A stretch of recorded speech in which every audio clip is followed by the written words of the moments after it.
সম্প্রীতি থাকবে, কিন্তু 90% মুসলমানদের মুসলিম জাতিসত্তা, বাংলাদেশি মুসলিম জাতিসত্তা এটাকে অস্বীকার করে বাংলাদেশে কাউকে রাজনীতি করবার সুযোগ নেই। এই মুসলিম দেশে আমার আগামী প্রজন্ম, আমাদের ছেলেরা মেয়েরা জাতীয় শিক্ষা ব্যবস্থায় স্কুলগুলোতে কিভাবে তারা পড়াশোনা করবে, কি পড়ানো হবে তাদেরকে, কি হবে তাদের পাঠ্যসূচি, কি হবে তাদের পাঠ্যক্রম, এটা নির্ধারণ করার ক্ষেত্রে বিগত সরকারের ইচ্ছা ছিল হিন্দুত্ববাদকে বাংলাদেশের শিক্ষা ব্যবস্থায় চাপিয়ে দেওয়া। এদেশের মানুষ বুকের রক্ত দিয়ে হিন্দুত্ববাদকে প্রতিহত করেছে। নরেন্দ্র মোদীদের সেবা দেশে পরিণত করবার ষড়যন্ত্রকে রুখে দিয়েছে। বাংলাদেশকে অন্য আরেকটি দেশের অঙ্গরাজ্য বানাবার সেই স্বপ্নসাদ বাংলাদেশ কোনোদিন পূরণ হতে দেবে না। কিন্তু হিন্দুত্ববাদের জায়গায় আবার সেই পতিত শক্তি ষড়যন্ত্র করে এখন নাস্তিক্যবাদ চাপিয়ে দেওয়ার পায়তারা চালাচ্ছে। আমরা বলতে চাই, আমার দেশের সন্তানেরা হিন্দুত্ববাদে দীক্ষিত হবে না, নাস্তিক্যবাদে এখানে সুযোগ পাবে না।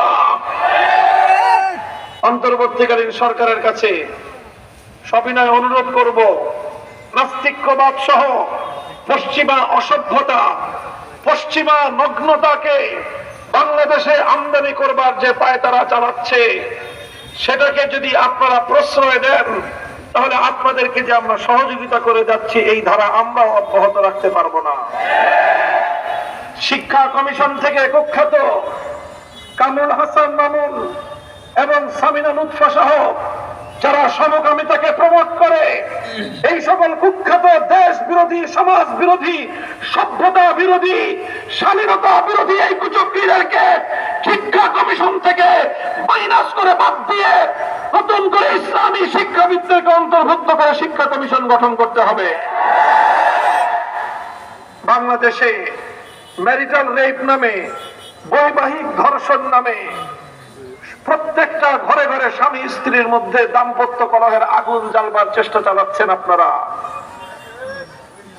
জোরপূর্বক গর্ভধারণকে মানবতা বিরোধী অপরাধ আখ্যায়িত করে ঘরে ঘরে স্ত্রীদের উপর আল্লাহ প্রদত্ত স্বামীর অধিকার থেকে বঞ্চিত করে বাংলাদেশটাকে একটা নরকের আগুনে পরিণত করবার চেষ্টা করছেন। আর ট্রান্সজেন্ডার নামে সমকামিতাকে বাংলাদেশের শিক্ষা ব্যবস্থায় সুযোগ করে দিয়ে আমাদের আগামী প্রজন্মকে সমকামী অভিশপ্ত প্রজন্ম হিসেবে গড়ে তুলবার যে স্বপ্নসাদ, এদেশের আলেম সমাজ বেঁচে থাকতে সেই স্বপ্নসাদ পূরণ হবে না ইনশাআল্লাহ। আমরা পরিষ্কার ভাষায় বলি, শিক্ষা কমিশন বিষয়ক আমাদের এই কথা, এটা শুধু আমাদের ব্যক্তিগত বক্তব্য নয়, বাংলাদেশের 90% মুসলমানদের হৃদয়ের কথা। আল্লাহ নবীর বিরুদ্ধে কটূক্তিকারী ভারতের মহারাষ্ট্রের নীতিশ নারায়ণ এবং মহারাজ সহ পুরোহিত যারা আল্লাহ নবীর বিরুদ্ধে কটূক্তি করেছে, তাদের বিরুদ্ধে যদি ভারত সরকার কোনো ব্যবস্থা গ্রহণ না করে, বাংলাদেশের সরকারকে বলবো, ভারতের রাষ্ট্রদূতকে তলব করে তাদের বিরুদ্ধে প্রতিবাদ জ্ঞাপন করুন। ওরা আমার নবীকে গালাগালি করবে, আমার নবীকে কটূক্তি করবে, আর আপনারা ইলিশ রপ্তানি করবেন। এই খাতির আর এই প্রেম বাংলাদেশের মানুষ সহ্য করবে না। আমরা প্রয়োজনে না খেয়ে থাকবো, যদি আমাদের রপ্তানির অর্থের অভাব পড়ে এদেশের মানুষ পেটে পাথর বাঁধবে, আল্লাহ নবীর ইজ্জতের প্রশ্নে কারো সঙ্গে আপোষ করতে আমরা প্রস্তুত।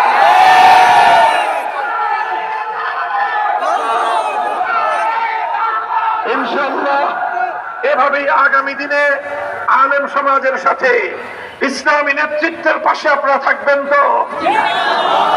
বাংলাদেশকে একটি, এই সমাজে ইনসাফপূর্ণ বৈষম্যহীন একটি সমাজ গড়তে চাই। আমরা একটি ইনসাফপূর্ণ সমাজ গড়তে চাই, আমরা একটি বৈষম্যহীন সমাজ গড়তে চাই। মনে রাখবেন, আল্লাহর জমিনে মানব রচিত কোন তন্ত্র মন্ত্রের মধ্য দিয়ে বৈষম্যহীন পূর্ণাঙ্গ ইনসাফ ভিত্তিক সমাজ গড়া সম্ভব নয়। সেজন্য প্রয়োজন একটাই ব্যবস্থা, আল্লাহর জমিনে আল্লাহ প্রদত্ত রাজনৈতিক বন্দোবস্ত বাস্তবায়ন করতে হবে। খেলাফতের রাজনীতির ধারায় ফিরে আসতে হবে।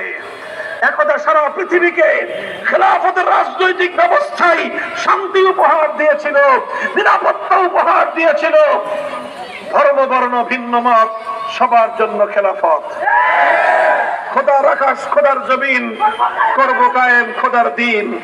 এই সমাজ ভাঙতে হবে, দিনের বিজয় আনতে হবে।